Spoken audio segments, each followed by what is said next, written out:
Good afternoon. Hi, Hi there. How are you, Anna Marie? good. How are you? So it Good. looks Pretty. like sparse people. What's that? It doesn't look like many people are here. Are they coming or? I don't know. We're about a couple minutes early, so Yeah. I never know who's going to show up. Yeah. Yeah, I'm just gonna listen. I actually need to work, but I'm just gonna just sort of have it on. Sure, no problem. Just hope somebody else comes. Please.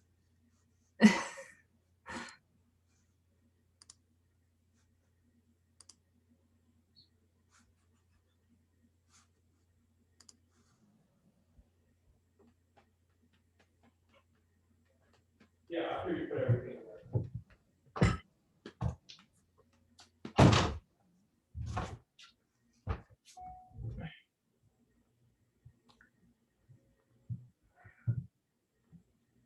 Hey, Bonnie, how are you?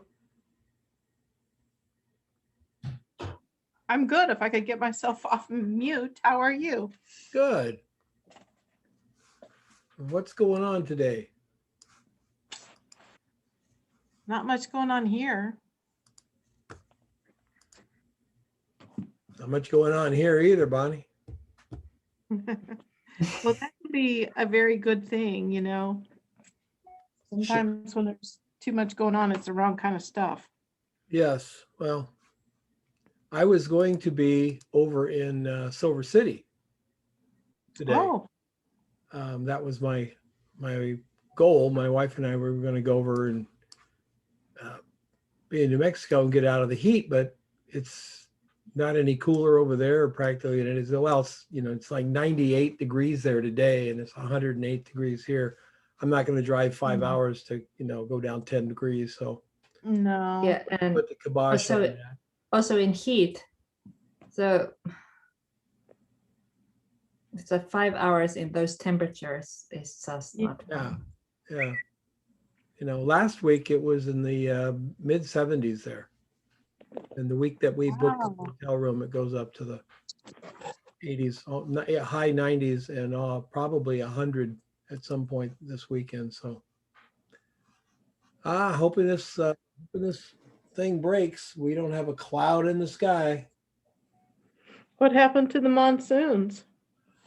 It came and it went, and we're hoping it comes back. But it's very humid out there, so that's good. At least we know that it's on the horizon somewhere. But yeah, it's just really brutally hot. That's too bad. I'm sorry. Yeah. But, Miserable. hey, what do you do? You just Yeah, what do you do? You you just just, do it. So yeah, you just, Stephanie's here. Stephanie's down there in the heat, and she's south of me. mm. How you doing, Steph?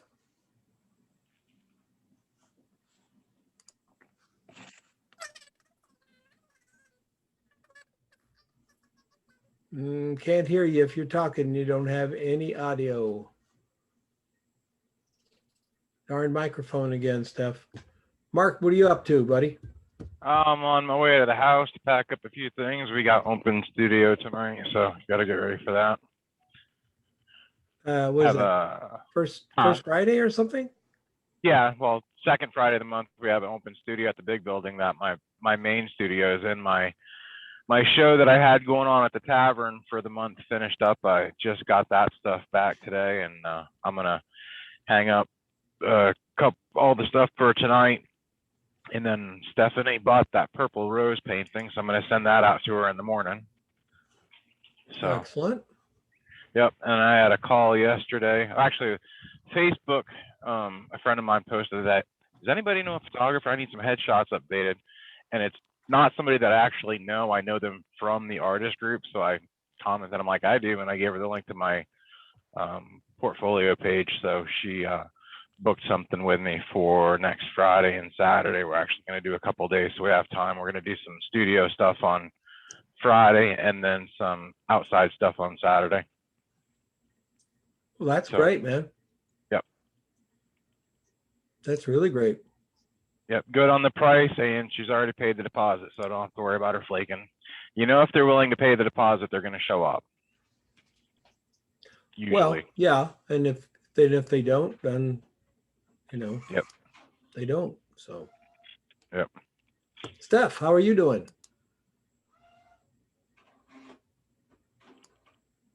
Steph is obviously frozen at her computer, so I imagine she's not doing that well. All right. Who else just came in? All right, we're gonna be able to do a gallery view here. Yeah, Sid is here.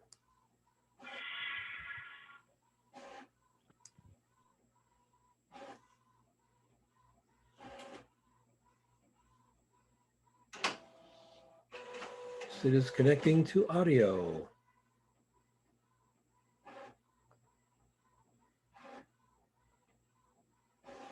Sid, you there?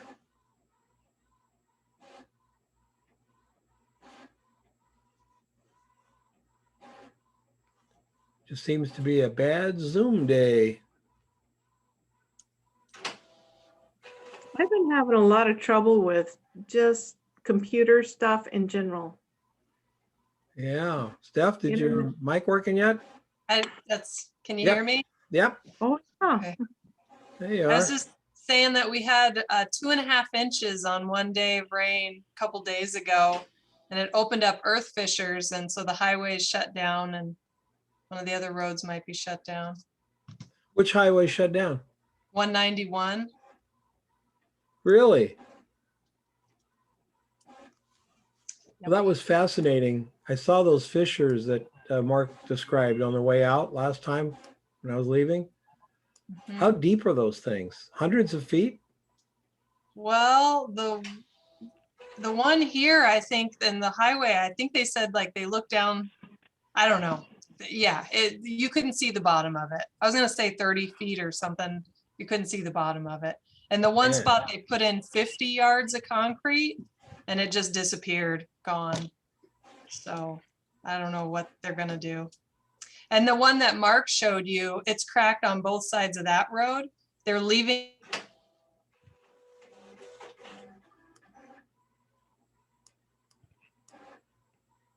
Well, So close. what are they leaving, Steph? You broke up.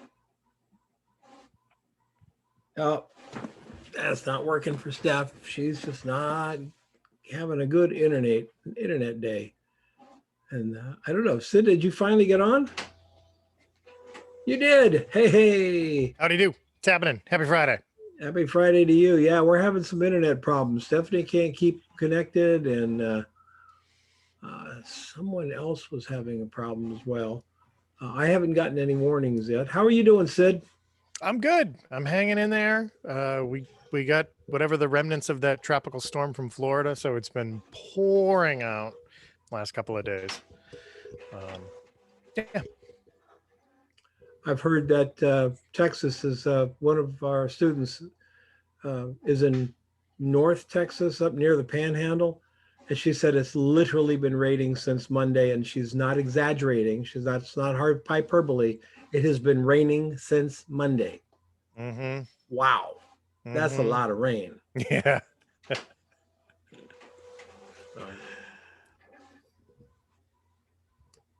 All right. How's business up there? Have we talked to you about? We didn't talk about business last week, and No. we should have. So No, it's still kind of slow. I got a couple of small things lined up for next week. The studio is a mess. I've been working on test lighting and stuff, and I was doing a little video testing. So like you can't see it, but it's a disaster. It looks like a whirlwind in there. So that's pretty good. And then that crane thing that I had been talking about the last couple of weeks. Yeah. We had the official opening for it last night, and it was hung up at a local hospital, and so they had a little opening reception for it. So that was last night. That was great. A lot of people came. It looks fantastic. There's 1,000 different multicolored paper cranes hanging in the atrium of St. Joseph's Hospital.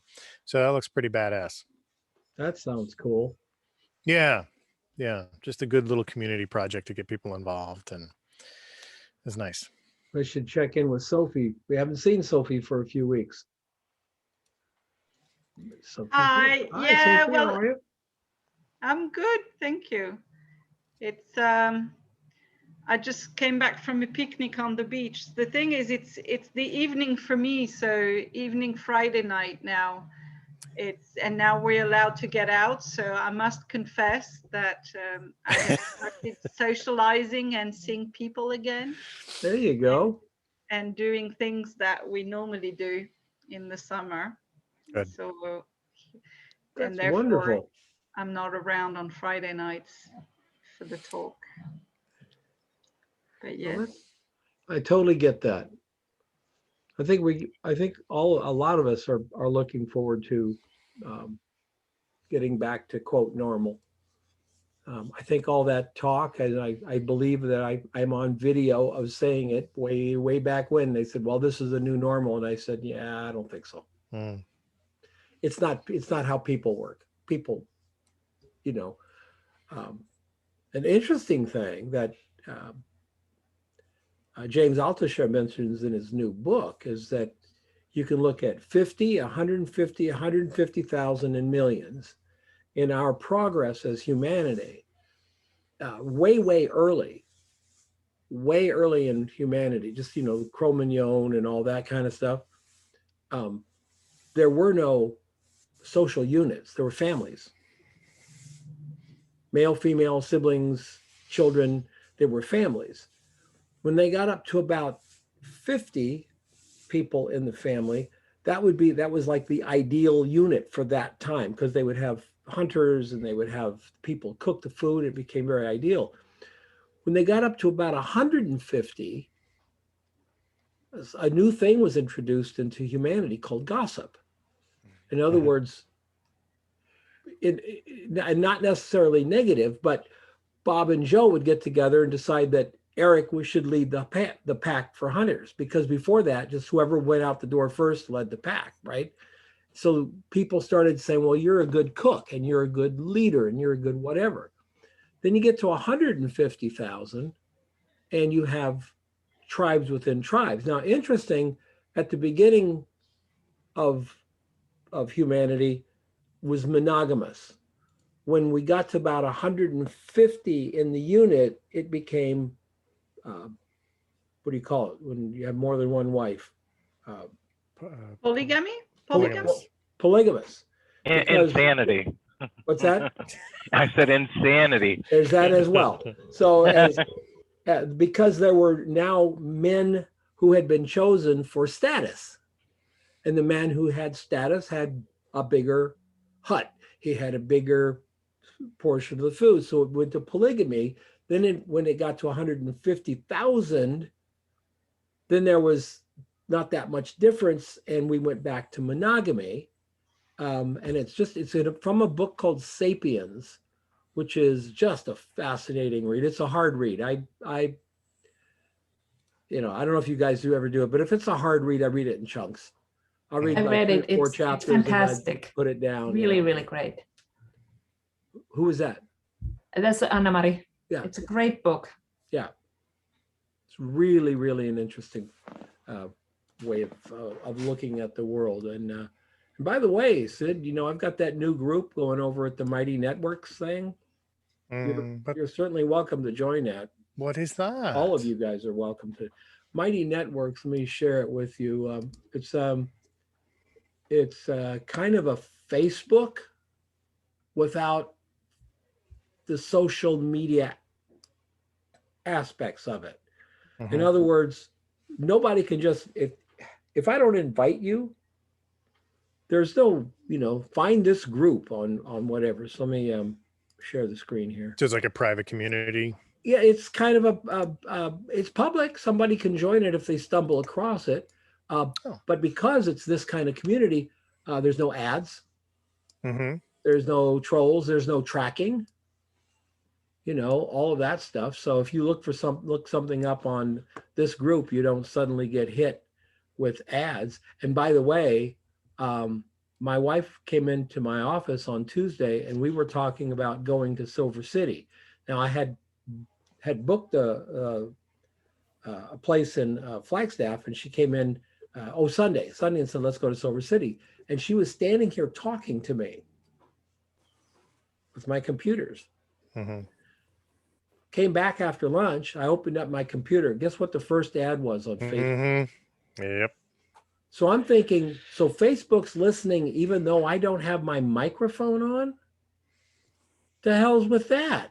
Just knows. It's creepy. It's It everywhere. is creepy. So this is Do you have your phone on? Because the phone is, if you have your phone on, they're listening. if my phone is on, yes, but I do not think that they should have the right to listen to whatever's happening in my life without me No, giving they them don't, permission. but they do it anyway. Oh And yeah. I think the algorithm looks for keywords. I was talking about plumbing to somebody, and there's no way I had typed in or did a search for plumbing or Right. anything. It's because it was just a friend talking about needing a plumber. And then I had a bunch of plumbing ads. Mm-hmm. Mhm. And it's kind of, that's when we started figuring out. And then I read an article like on your phone, there's a little a dot you can look for, and you can disable that so it can't listen to you. Well, I'm going to put this this down in the chat. Mm. So if you'd like to join us over there, any of you The like to join us, it's a lot of fun. Right now we're doing we got a book club going. So in June we read Altushare's Skip the Line, and now in July we'll have 2 meetings to discuss what we learned. And then in July we're reading Srinivas Rao's book, An Audience of One, and then we'll discuss it. And then in August, we'll be reading the book by, it's a real short, fast read, the book by Finn Beals on storytelling with photography. So what we're going to do is we're going to do the book club, but then everybody's going to turn in a story. So we're going to read the book, talk about the book, plus turn in a story. Photo story, by the way. We're not talking about writing stories, photo story. Yeah. So I'm really trying to keep it active. Now, the difference between this and Facebook is Facebook's free and I pay for this.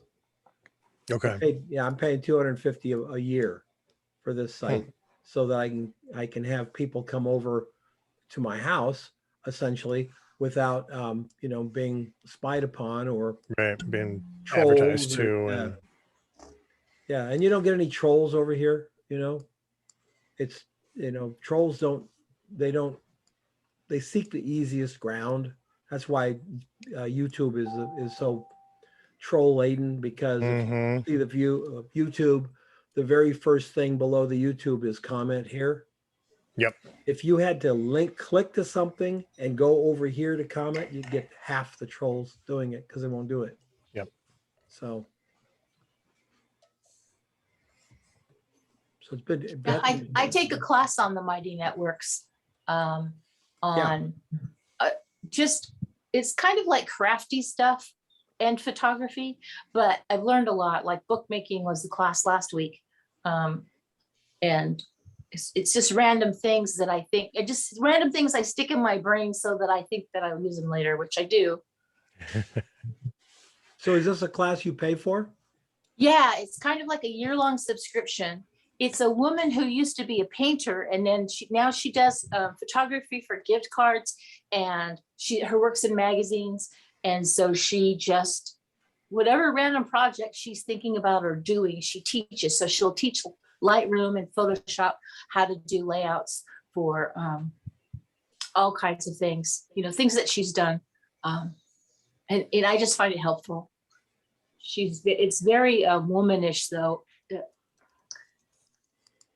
I kind of have to do something else while I'm listening to her because it's instructive, but then she needs a lot of praise, to get through the class. So Sure. It's She's- very cool.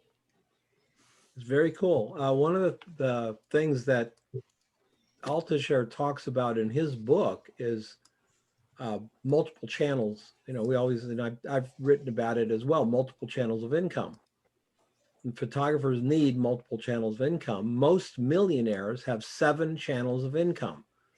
They've got investments, they've got ownership of this business, they've got, land and whatever. They have 7, and most of us, we have 1 or 2. We need to get multiple channels of income.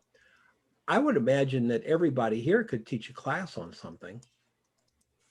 I just learned about a new site, kind of like Udemy, called LearnDesk. Has anyone seen LearnDesk? No. Well, LearnDesk sells classes just like Udemy, but LearnDesk has classes priced at what I think they should be. I mean, they've got classes they've got one in bookmaking, Virginia. I just saw it, and it's $200. It's not like when you go to Udemy, they have bookmaking classes normally $200, but on sale this week for $1,380. Yeah. Kind of garbage. And if it's on sale for $1,380, that's what it's worth. Essentially. Yeah, that's the thing is some of those classes, like Domestica, I like some of the subjects, but I feel like I could learn everything just by looking at their website. And also it's mostly foreign speaking people, so they have to have subtitles. I mean, I've paid a little more for something I'm interested in a class. Yeah, I've got several Domestica. I've never really been disappointed, but I haven't been knocked out either. I haven't, and I'm trying to take classes outside photography and design. I took one on storytelling. My wife's a storyteller. I took this on storytelling. I've learned more from my wife in the car than I learned in this class. So, but that type of thing. But when you can get a chance to learn something, I kind of take it, do it. I did a lot of that during the pandemic when we were stuck at home. I learned a lot. So I was thinking like what other things people can do. And I imagine everybody on here could do a course in something. Sid could do a course in photographing toys. You could do a course in puppeteering, and just find another little way that you've created a little thing for income. And in photography, all of us should be selling prints. Every one of us should be selling prints. Increase that. Did you see that link I put up about books as art on Facebook? I was afraid to because I have a book addiction and I don't need more reasons. Although, No, these are not in the affordable range. yeah, This I is mean, I do in like addition of- arranging. the photographer does, there's a guy who's doing limited editions. He was basically Ali's photographer, Mhm. and he's doing these minimal 40 editions, but they're like $5,000 each. And so what you see there is totally an example of what I've been talking about. The book is priced at and treated like a piece of art. Yeah. It's going to take a while for that paradigm to change, because when we think of books, we think of a book as a collection of pictures of art. In this particular case, the book is the art. And when you limit it to only 40, you can certainly see how owning that book, one of 40, is very much like owning a limited lithograph. It will only go up in value. I was thinking, I had thought about this when I learned about Diane Arbus. Diane Arbus got her work known. She made a package of prints. I think it was 10 prints, 10 by 10, and it was wrapped in like a cardboard thing, and she sold it. And it was like a limited edition, but that's how she just got her work out there. But that could be done. Like Sue Bryce has this thing for portraits where you get a box, a folio box, and then it's a bunch of prints. Now I've done that to show my portfolio to people. You have this really nice box, you open it up, matted prints, they look at your work, and it's impressive. But that's also a really good way to sell prints. If people want to collect your prints, you have a collector's box to put it in, and then they can buy matted prints, either full, their choice from your portfolio, or a little at a time if they're. That's what Ben Horn does, If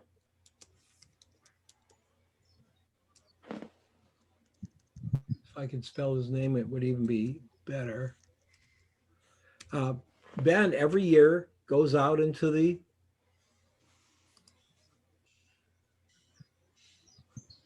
Is this him? Yes. So every year, Ben goes out into the world here. I'm sorry, I've got, here we go. Oh, I'm not sharing. No, I'll share. He goes out into the world and he shoots this is all 8x10 photography, right? And at the end of the year, he puts together a book and he sells a box set. It's you get a box and you get 10 prints. Hmm. And it's really, really beautiful. I've been following him long enough to watch his prices have gone up from originally his first books were originally his first books were $100 and now his books are going up in price to 300. I believe there's some $450 book collections in here. So, it's really fascinating to see him do this. And in pretty much every one of the, or is this a single image? Oh, this is just, single image limited to 100. So he's actually selling the images for more money than the boxes were going for. And I don't know what he does in his real job. I don't think this is his real job. I think he's got, something else. But he makes enough money to go back out every year and shoot more pictures. 2020 box portfolio set is these images here. And I have been tempted and probably will in the next month or so go and buy a box from Ben. Number one, to support him, and number two, how cool to have those images, So limited images is a limited number of prints is a great way to do it. Also, Virginia, I bought you're talking about the little prints, the matted prints. I bought a box of Sebastião Salgado's images, and it's 100 postcards in an acid-free box. Huh. And I'm like, well, that's cool. I got the little box. I can set it on where my photographic books are, and then there's 100 prints in there. Yeah. Right now, Target has a really cool teak box. I think it's $7.99, but they get these things from Indonesia on occasion. I had bought a folio box before and sold those for a good amount of money. And I thought the same thing as a small box. Because I was thinking here, I'm not a landscape photographer, but I live in a place where people want pictures of it. So I could make a series in a box and then have them, because I was thinking if I had guests, I'm going to have a box of prints of the island for them to look at. Where do you want to go? What do you want to see? But then I thought, well, an Airbnb could have that where they can either display them or have that box for their guests to see. And it's also, these are prints they can buy where the Airbnb people could sell them or the small boutique hotels. Well, and they're like $7, right? So you could buy 20 of those for $140.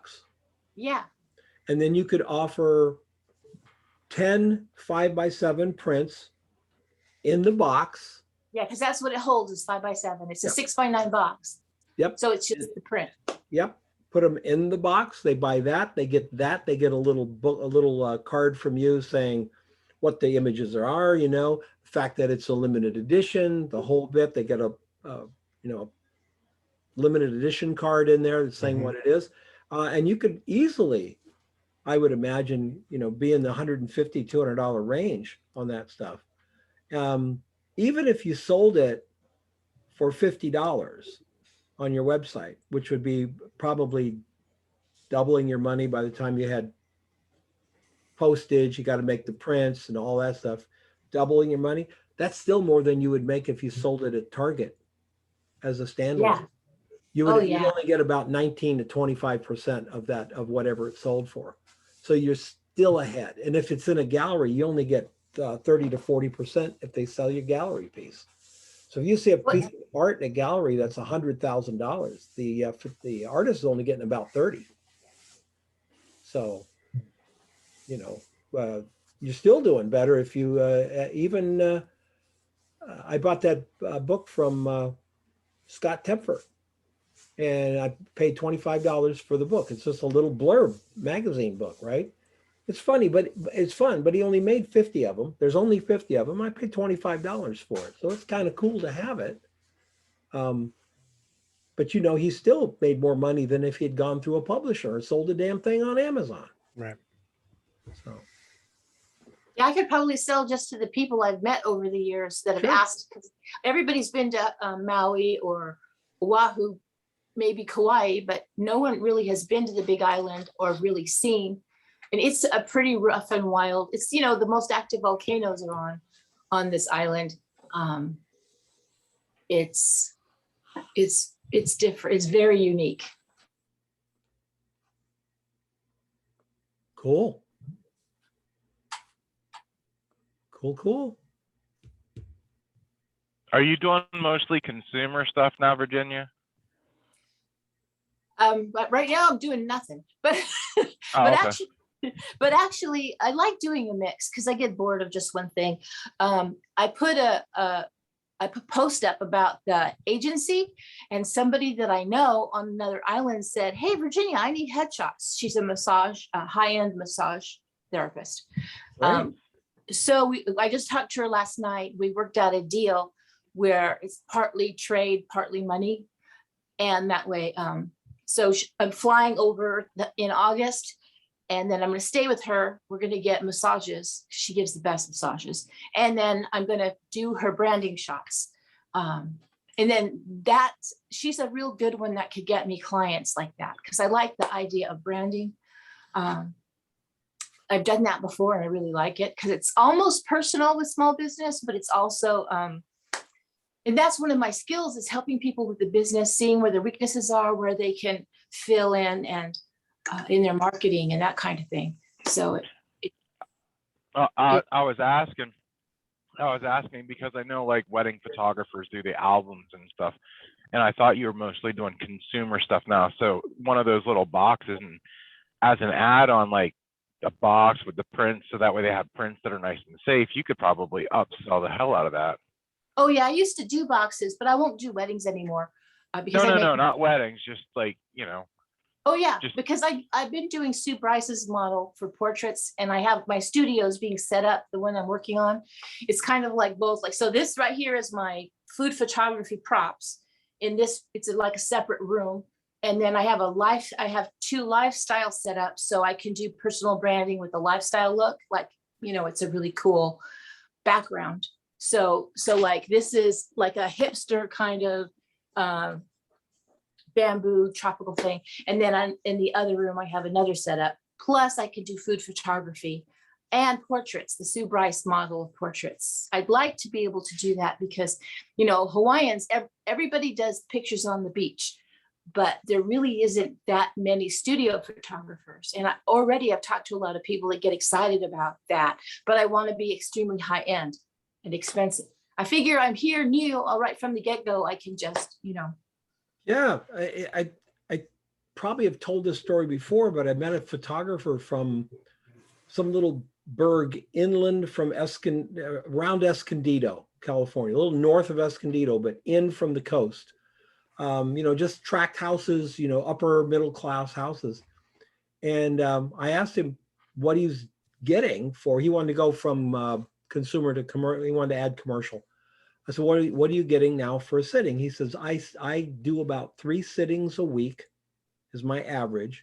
And I get between 5,000 and 7,500 per sitting. And I'm like, I'm doing the math going, shit, I'm gonna start doing families. Damn, I'm done. I'm done with commercial. Bring on the families, bring on them little brats screaming in the corner. I'm here. And I said, well, how long did it take you to get to that price? And he got this little smile on his face. He said, I started at that price. He went to that school that we've talked about, Sid, I think in Kansas. What was it? The Hallmark? Hallmark? That was in Massachusetts. That's okay. He went to the Yeah. Hallmark school Yep. photography, graduated, came to San Diego and assisted a woman in San Diego was doing families and stuff for about Yep. 2 years. And then when he moved his family from little downtown San Diego apartment out to the house that they bought, he'd opened up his own studio. He got the rent. And he started out because she told him, if you start out low, you are always going to be low. Yeah. Yeah, I keep hearing that. And it's It's hard to step it up too. do you remember Kias? Remember Kia, the car when they first came here? Mhm. Everybody was the only under $8,000 new car you could buy in America was a Kia. If you go to the Kia lots today, they're not $8,000. Yeah. But it took them 30 years to get there. When Lexus opened up, they were $50,000 cars. From the top, they opened up, we're a premium car, we're a new car. Yep. I think a Lexus is a Honda, right? Or is it a Lexus is one of those. It's Acura? I think it's Acura. Lexus is a Acura. Toyota. Toyota, No, that's right. Yeah, Lexus Honda and and Toyota. Acura are together. And so they opened right up. So there's a lot to it, Virginia. Yeah. A lot. That's what I figure. I'm in a small town, but I'm not gonna just work here. I'm gonna work all over. And I've already started, I'm gonna photograph, we're learning farming, so I'm doing some trades where it's some really expensive teachers are teaching us, but I'm doing photography for them. So Saturday, a speaker is coming from another island to speak on our backyard farming. And that the farming in Hawaii, food security is a problem because everything comes on a boat or a plane. So they're really emphasizing food security and it's starting to grow. And so I'm in the state, and Costco has invested in buying food locally for food security for the islands. And so by photographing this speaker and then the Korean natural farming guy that I'm trading with, it's like building an audience for this market that's growing, and there are some big players in it. So that's the other thing that I'm working on. But I like doing a little bit, I can work from home if I want for the portraits. And if I'm expensive, I only need to do a couple of a month. And I get that out of my system. Yeah. But I also have, and then my friends, I'll take pictures of them all day long. I don't care. But the commercial stuff, I want, it's still environmental portraits like you've taught us. That's the thing I want to do, but I have to, charge a lot from the start. And the trades I'm doing are a lot. So the class on Korean natural farming, $1,600. I'll do one branding session for him, an hour session. And, that's our trade. So there you go. There you go. Well, everything's visual. There's so many possibilities for clients out there. It's just amazing.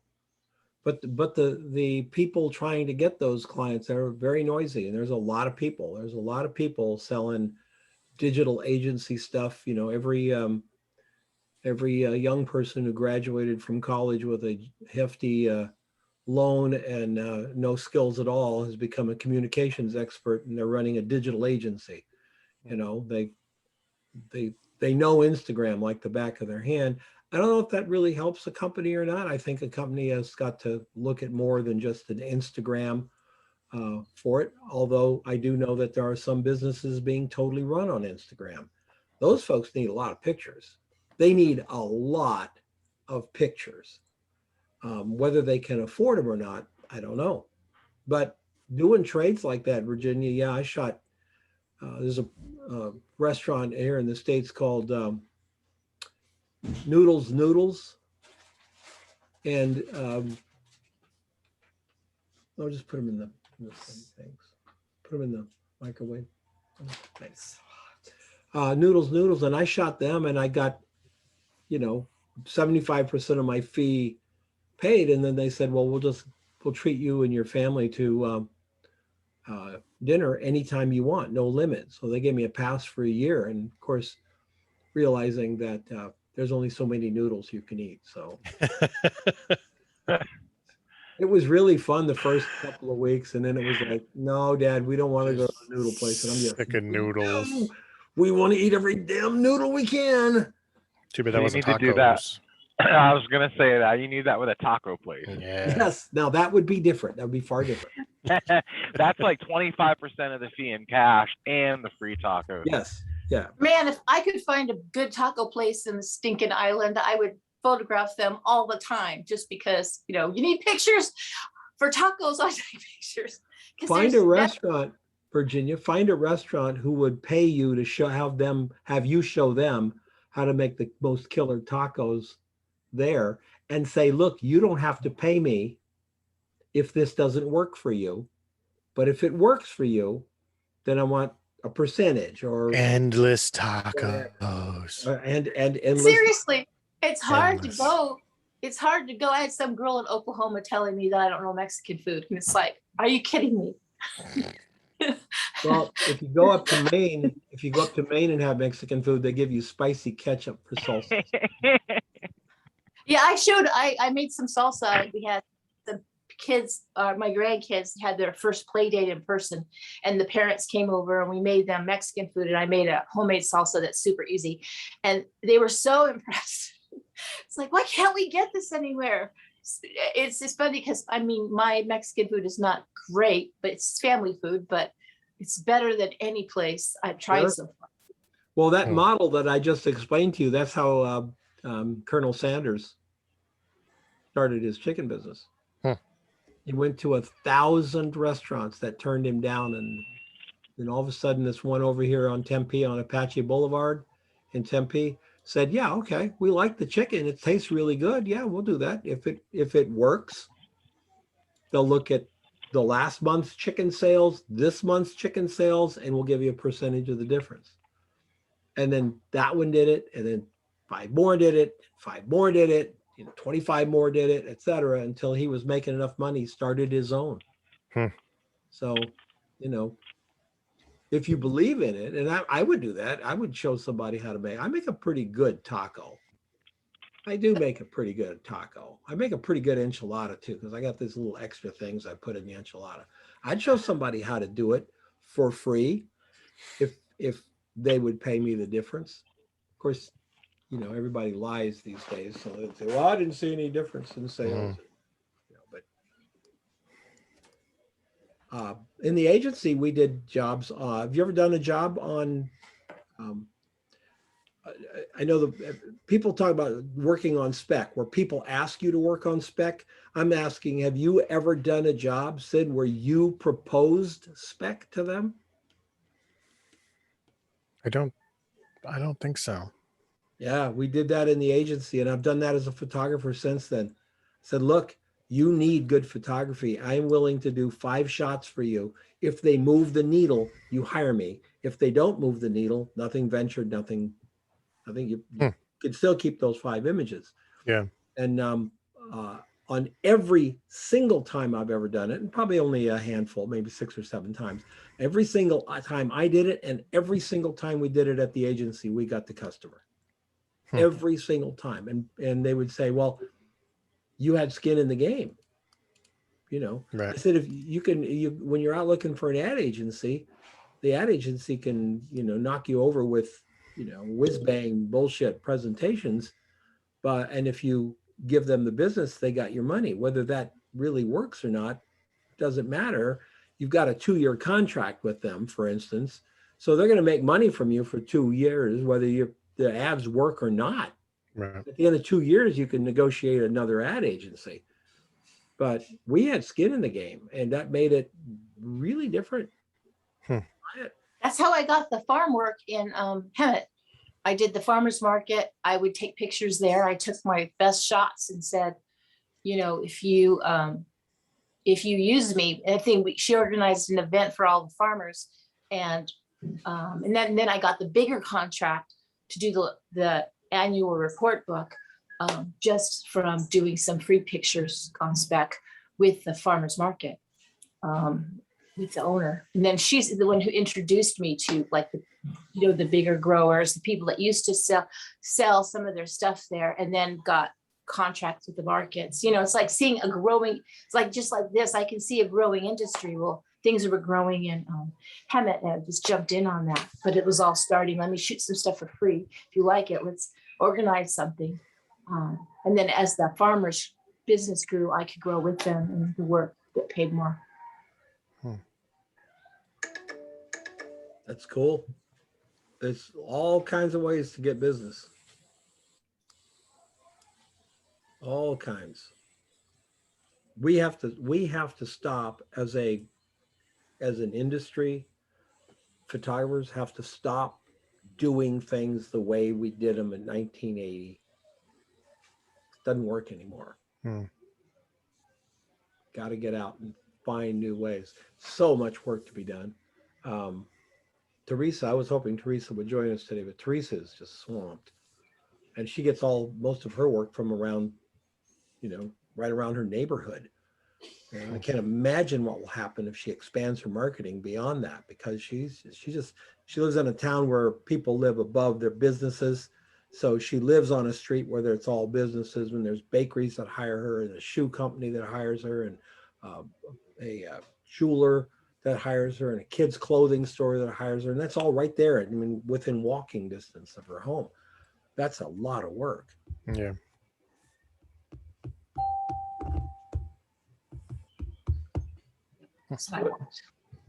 What else is going on? Sid, what's planned? What do you got planned, buddy? You gonna take another vacation with your trailer? Yeah, we're planning right now. My wife just sent me a sort of a brief itinerary, and we're gonna go down through Delaware, through Pennsylvania. Eventually, we're gonna make our way down to the Chincoteague Islands in North Carolina. And she's got a couple of stops she wants to do. It's about 10 days, and I think 1, 2, 3, 4, 5, 6 or 7 of the days we're going to camp with the camper. And then she's just like in the middle of this trip, she's like, I want to do a couple of Airbnbs. She's like, because I don't think I can tent it for 10 days straight. So that'll be kind of nice. She's sort of in charge of vacations. Like, she works her butt off. And so I'm like, anytime you're ready for vacation or anytime you get the time, you just let me know when you're ready. And then I'll just make sure everything is free on my schedule. Sure.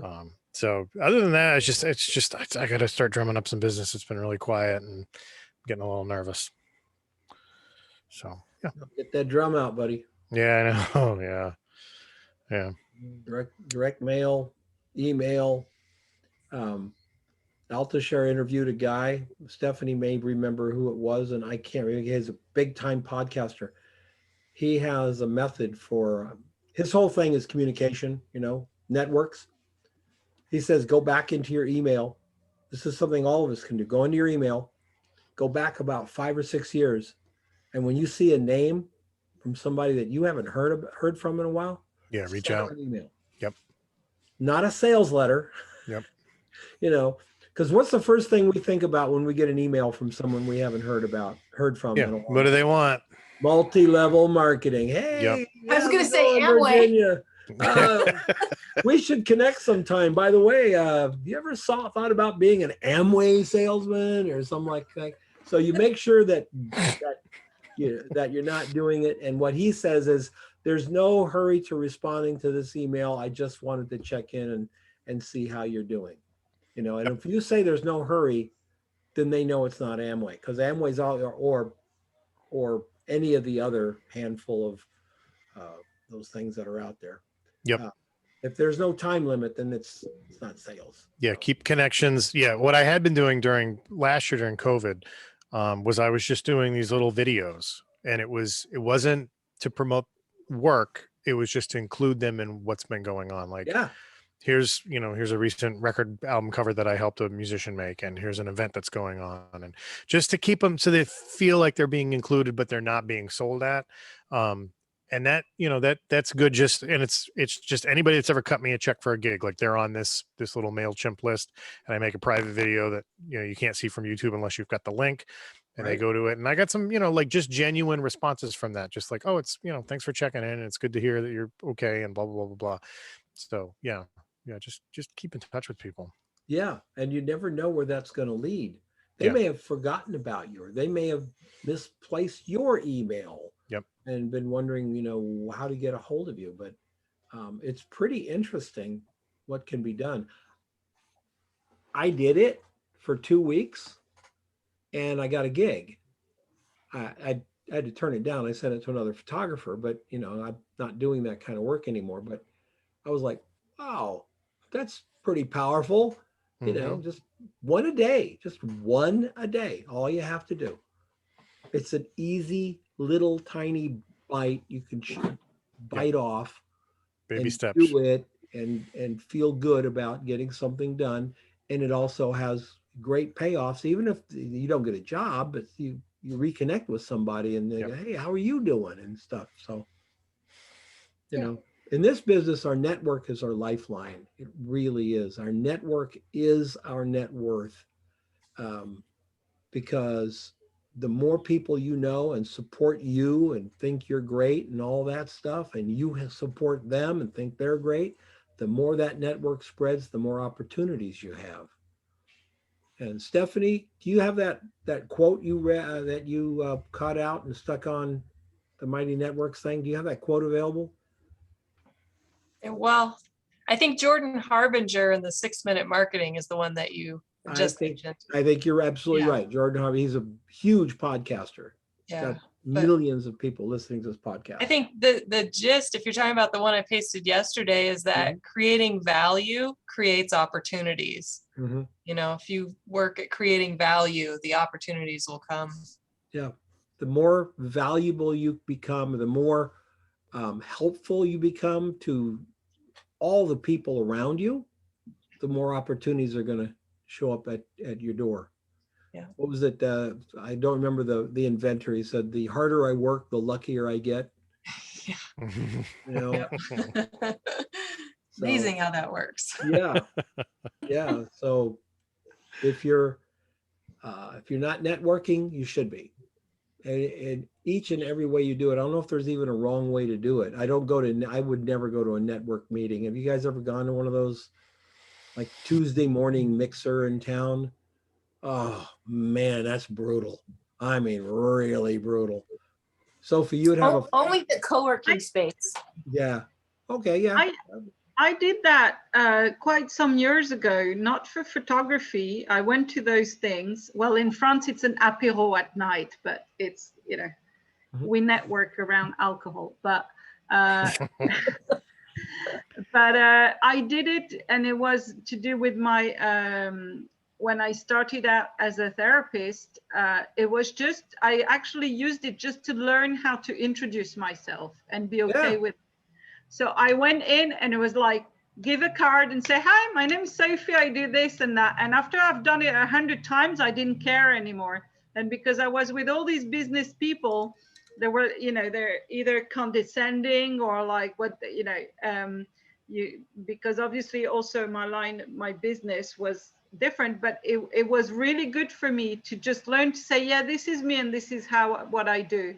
And for that, just for that, not for the networking it could bring, but just for that opportunity, when you're self-conscious, when you're not, you know, secure yet, I would recommend going to these places just to learn. And, you know, because once you've called 100 people, normally you're fine.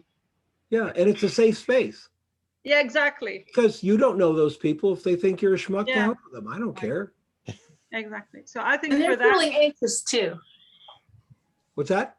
The other people are feeling anxious too. Yeah. So if you can make it easier, put people at ease, it's a great way to learn that. I'm personally admiring how sharp Sophie is in marketing, and she's been that way for a long time. She's a therapist that showed up where a bunch of people are drinking. Now that is marketing, ladies and gentlemen. What are the chances you might find somebody in there? That's putting yourself in the right place at the right time. Well, like you said, the harder she works, the luckier she gets. There you go. No, it's that kind of goes. I was going to say that goes along with Don's talked about before, is the person that went around to get the 100 no's to get them out of the way. Yeah. Yep. What he wanted. There's a whole book. He's written a book, and I think it's called 1,000 No's or something. I should look it up on Amazon someday. But that's what he started asking people outrageous questions that they would never say yes to. Hi, can I sleep at your house tonight? You know, hi, can you loan me your car? He just wanted people to say no to him because he knew that being an entrepreneur, it's what he wanted to do. 95% of the answers you're going to get are going to be no. And if you let that hurt you, slow you down, stop you, it will never, you'll never be an entrepreneur. I'm going to tell a story about a guy I knew in college, not because I condone what he did. As a matter of fact, I stopped hanging around with him because he was just a little gross. But we would go out as a group of guys, right? And he would say, well, I want to take a girl home tonight. So he would start in the bar and he would go up and he'd say to a girl, would you sleep with me tonight? Hey, will you sleep with me tonight? And he'd get no, no, no. But guess what? Guess what? Who wants to guess?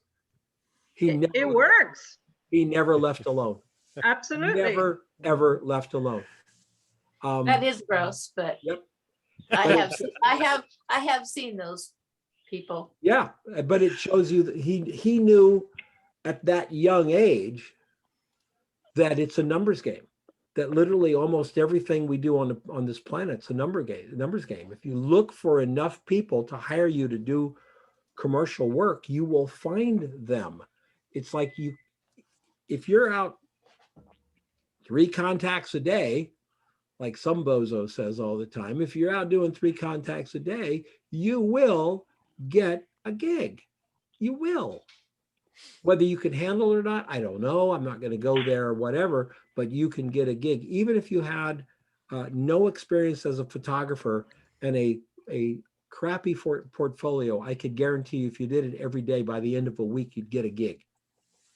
Because you were there, because the numbers say that this will work. Yeah. So it's an interesting thing. And it's something I wish more photographers would take to heart, because showing our work should be fun.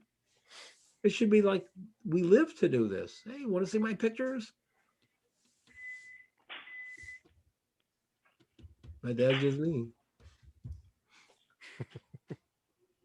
Cool. Sid, what do you think? What do you think about doing a course on puppeteering? I don't know. I don't know if I'm at that level yet.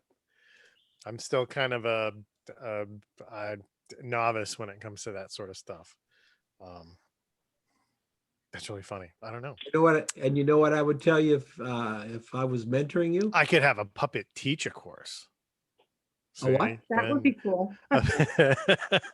I would say that every one of us sells ourselves short and say we're not ready to teach a course, when realistically you've done puppet shows. You are 800% above the person who'd want to learn about puppets. That's true. Yeah, that's true. Like when I first started teaching workshops, so long ago, like I was like, oh my God, but what if I don't know, like what if they know that I'm just sort of, and my wife was always just kind of like, they're coming in from zero for the most part. She's like, so you're always going to know more than them. Yeah. And the only thing nowadays that scares me about doing workshops is just, I'm using such antiquated equipment and people are coming in with all kinds of new stuff now. And it's just like, oh, my stuff is so old and I don't know anything about these new year lights and Godox and all that stuff. I don't know. Benefit. That's a plus. Because you're not relying on new technology. You're showing them what works, folks. Yeah. If I can't show you how to do a great headshot with a Home Depot LED light and a shower curtain, I can't do it with the top of the line pro photo shit. Exactly. Yeah, it doesn't matter if you can control the lights from the thing on the top of your camera or not. Nobody knows what lights you're using. Yeah, nobody knows what lights you're using. I mean, they really don't, unless you're doing a thing on, look at my lights. Look what I spent my money on. I know. That whole aspect of workshops where, people are just kind of like, sponsored by Pro Photo. And like, they have to take like every 15 minutes, they have to be like, now we're going to have a brief, like the upsell.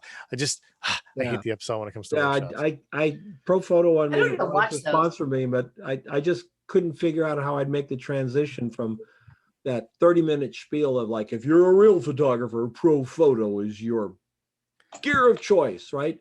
Now my commercial's over, so let's talk about Home Depot lights and shower. Exactly. Yeah. Yeah. Look at these, $3,000 lighting kits. Meanwhile, I've got a flashlight and a rain curtain from Home Depot. You got a decent light meter and 3 Amazon speed lights, which are $25 here in the state. $25 if you have Prime is free shipping. That's $75 for 3 speed lights and a shower curtain, which I'm sad to say have now gone. When I first bought mine, they were $10. They're up over 20. They're $21 and change. So I guess the secret's out. If you have that, And if you get sponsored, you could have a special, you Yeah. know, Whiz Wow shower curtain that's got your little logo on it, and suddenly it's that I hadn't $89.95. thought of. See? I could get the shower curtains from Target for $21. Bring them over here and Yes. get one of those stamps made. Whiz Yes. wow. Right? Do it. 60 You could go bucks. to the auto shop and get those things that you put in the front of the windows so that the car don't get hot. Yeah. And it's basically the same thing as a reflector. So you just buy those for like $5 and then you just figure out how to put your name on them. And Show of then hands. How many of $49.95. how many of you guys have used car reflectors as reflectors? I have a whole bag Yeah, of them. I have- you betcha. I was just using 4 of them yesterday. Yep. Well, because So they dumb. fold, Yes, some they- of them, and they're easier. Like you get a right angle and you get more light wrapping around your product. Well, the other one, the ones that I have and my wife has here, they're a matte silver. Mhm. So they're actually a very cool light source, right? And if you flip them over, they're black. Yep. They're killer. And they were like, I think I want to say $9 for the great big ones to fit a Santa Fe window. You know, that's pretty dirt cheap for 2 Yeah, of the, forget about California sunbounds. Just go down Yeah. to AutoZone, the California Sunbounce version. just is slap a about handle on the side, and you're good to go. 800 Right? Like, bucks or something. Yeah. Well, and that's how Frank Ockenfels teaches at his workshop. He teaches using the dumb lights that we all talk about. Yeah. That he teaches, and he's Frank Ockenfels. He does for celebrities and movies, and he does a lot of. He's just a really well-known and busy photographer, and so if he can do it, why do we worry what the kids are doing? Because right. and that's the whole thing too, is how many photographers are like us. There's a lot that they don't have the money for now. It's about how you can be good at something without having to have the latest and greatest. Because it's always the amateur. This is what taught me that it doesn't matter. As I went to a photo walk, these meets where people just get together because they love photography and they walk the streets of whatever city. And it was in Temecula. And there was a guy, he had a backpack with all this gear, like he had a tripod and a monopod and a light stand, and he had all his gear and he had expensive lights and everything. And so I asked him, I'm walking with him saying, what are you shooting?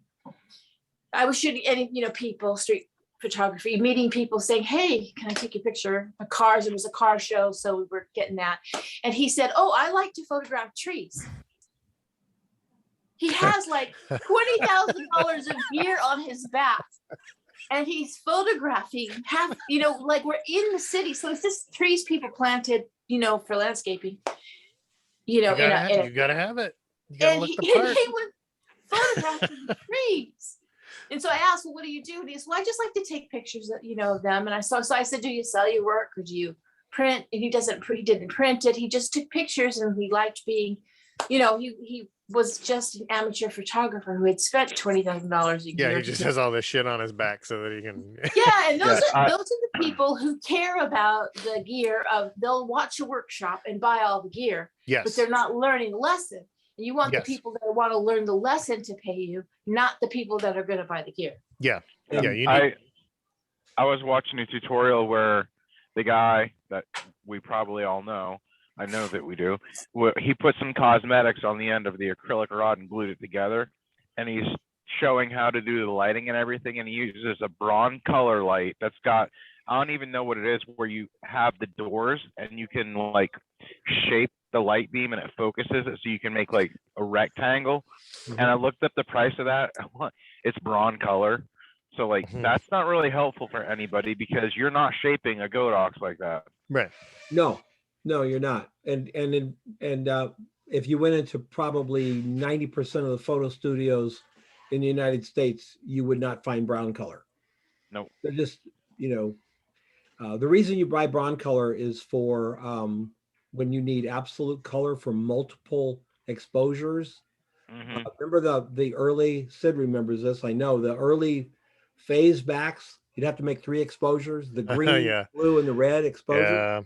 Yeah. Well, Broncolor was the only company that would guarantee that all 3 flashes were the same color. the Otherwise, same. you'd get different tints, right? Yeah. Yeah. When I did my Akron workshop, I had 2 guys came in. They were dentists. Mm-hmm. And they had Canon gear to die for. Yep. I mean, they didn't have 5D Mark IIs. They had the 1DS Mark whatever. They had a pair of them. Yeah. And we were talking about lenses, and I said, well, Canon makes this incredible, I think it's a 300 millimeter f2.8, something like that. It's a special, I think it is, or 300 millimeter, maybe f4. No, it's Out of got to my be price 2.8. range. It's a $16,000 lens. Yeah. Right. Mhm. They go, we got one. It's in the car. Yeah, They go yeah. down. Not these guys were, but they had one each. Yep. Right. They were Yeah. the worst, possibly the worst photo students I ever had. They were terrible. We had, we Absolutely used to have a, convinced that they we knew. used to have a mom and pop record camera shop on Main Street years and years ago. And it had been around for like 70 years. And there was this guy that used to come in, and he was, like when you buy the little candy, the Boston baked beans and stuff like that. So his company was the company that made the boxes that the candy go in, right? And so he would come in he was a Nikon shooter, and every time Nikon announced a new camera, the minute the camera shop would get that camera in, he would come in with his old stuff that he had just bought like 2 weeks ago.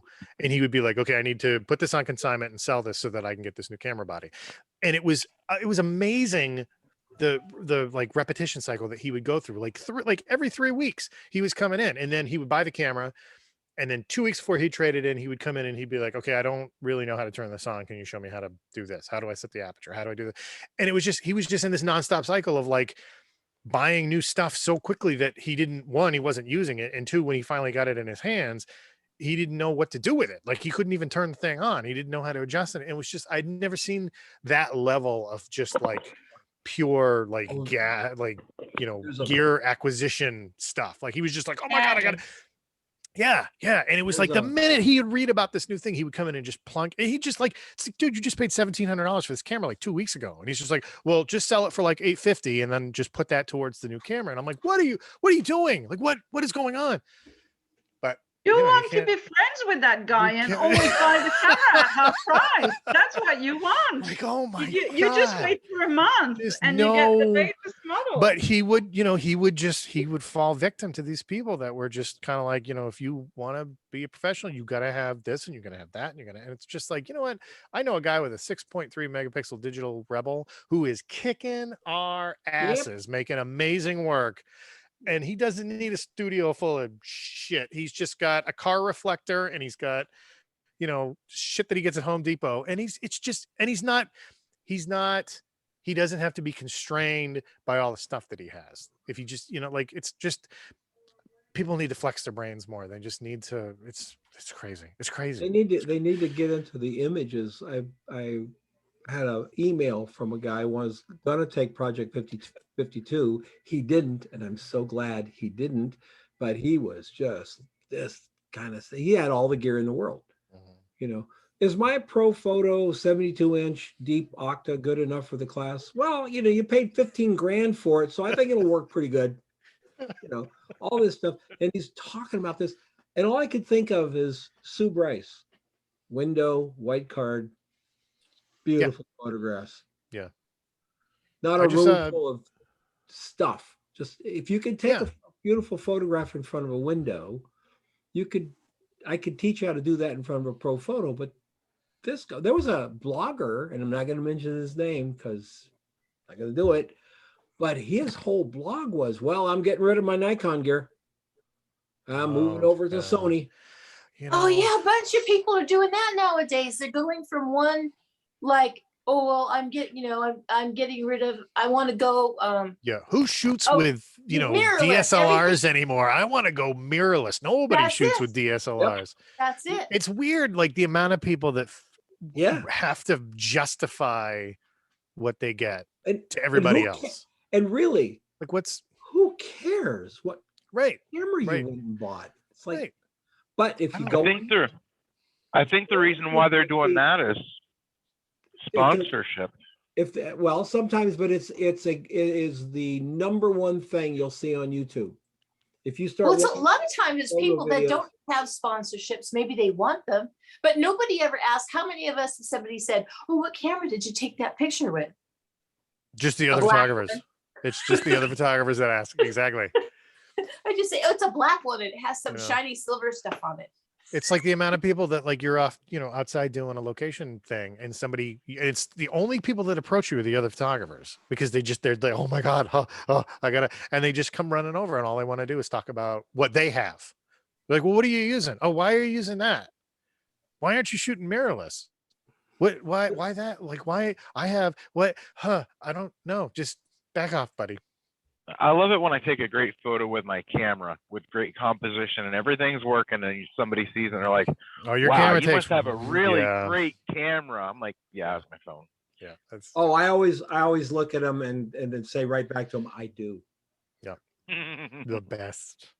Because I don't get mad at those people. I mean, I see some memes on Facebook and they want to like bitch slap them or something. I'm like, who cares? They don't know.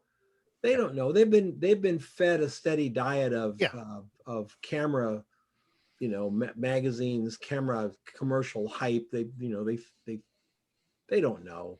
Yeah, and I think they've been so ingrained to like marketing for computers. I mean, that's what cameras are nowadays, is they just market it like a computer. And so it's like, you've got to upgrade. You have to upgrade all the time. So somebody sees me shooting with like a 5D, and it's like I'm Fred Flintstone and I've got a pterodactyl on my shoulder with a stone tablet. And I'm just like, hold on a second. Let me just pound out this photo. And it doesn't have dual card slots. Oh my God. You just said something that's so apropos too, Sid. You said One card. a guy with a 6 megapixel camera, right? Yeah. Well, if you were shooting only for the web, which a lot of photographers do, why in God's name would you need any more than that? Because you're still 4 times bigger than you can put on the And internet. if you know what you're doing, I mean, I was making 20 by 30 inch prints with a digital Rebel, the first one, the 6.3.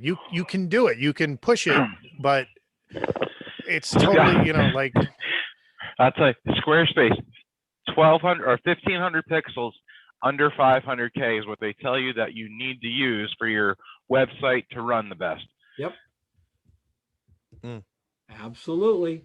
Yep. And I knew a guy who went into debt to buy all brand new 5D Mark II when it first came out, and new lenses and everything, and he never put his pictures anywhere but Model Mayhem. That's like all the dentists that buy medium format and then they stick their stuff on Flickr, and it's just like, I don't even, some of these people just don't, you just take that camera away because they don't even need it. The only time I'm fascinated by cameras actually is if somebody's doing something very new, and I'm really fascinated by post-production and cameras and stuff.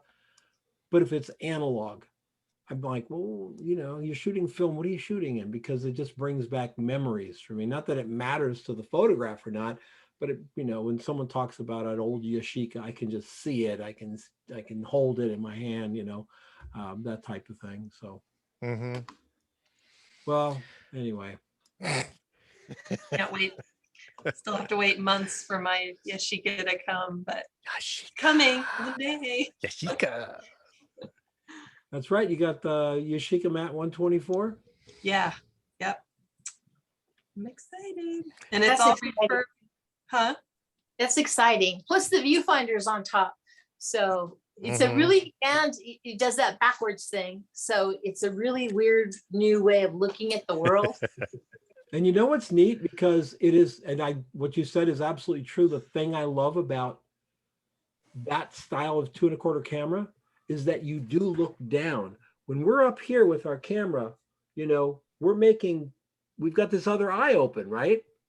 We're looking. When you look down, all you're seeing is the ground and your picture. It's almost like you have a picture without context around it. Yeah. You have your eye up, you see all the context. Now it's just that picture. And I think that's fascinating as hell. So, well, all right, folks, another Photo Friday in the can. I hope everybody's going to have a great weekend and a really great week coming up. And Sid, keep at it, buddy. I'm plugging away. Plug I hope away you're all if you plugging need away. it. Plug need away any with help. me in unison. We're all plugging. Yeah. If you need anything from me, let me know. Okay. All right. Everybody, take care. Bye. See you next Be safe. time. Have a good weekend. All Have a right, good bye-bye. week.